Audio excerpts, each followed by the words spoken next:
Helo, fe enw i Gwion a dyma fy ymgais i bod yn brif ddisgybl.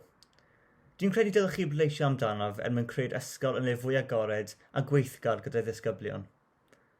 Fel disgybl gweithgar sydd wedi cyfrannu at fywyd ysgol ers ymunio'r ysgol ym mlwyddyn 7, mae gen i ystod fawr o brofiad o weithio gyda staff a disgyblion mwyn creu newid. Yn ogystal â hyn, mae gen i lawr o brofiad o rhan arfon pobl ifanc fel aelod cyntaf o Senedd Ieuenctid Cymru dros Galon Caerdydd, gan weithio gyda'r Senedd a Llywodraeth Cymru mwyn codi materion fel iechyd meddwl a gwastraff plastig gyda nhw mwyn gweithredu ar ei barn.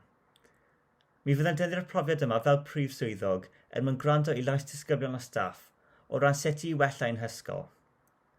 Pe bawn ni'n cael ei fy ethol fel prif ddisgybl, mae nifer o bethau buaswn ni'n gwneud. Yn gyntaf, mae nifer wedi cwyno nad yw'r ffynnon ddŵr yn yr ysgol, a felly nid ys modd iddynt ailenwi'r poteli. Mae angen i nhw felly wastraffu plastig ac arian wrth prynu boteli dŵr o'r ffreitur. Fel prif ddisgybl, buaswn ni'n gweithio gyda'r athrawon mwyn cael ffynnon ddŵr yn yr ysgol mwyn osgoi hyn. Yn ail, mae nifer hefyd wedi dweud bod y lolfa chweched yn eithaf plaen o bod angen mwy ynddo. Felly, pe bawn ni'n cael fy ethol, buaswn ni'n adio bwrdd snwcer, gemau bwrdd a theledu i'r lolfa, gyda nifer yn gofyn i ddangos gema'r Euros. Byddai hefyd modd ddangos gem y cwpl o byd pan bydd Cymru mynd trwy'r qualifiers.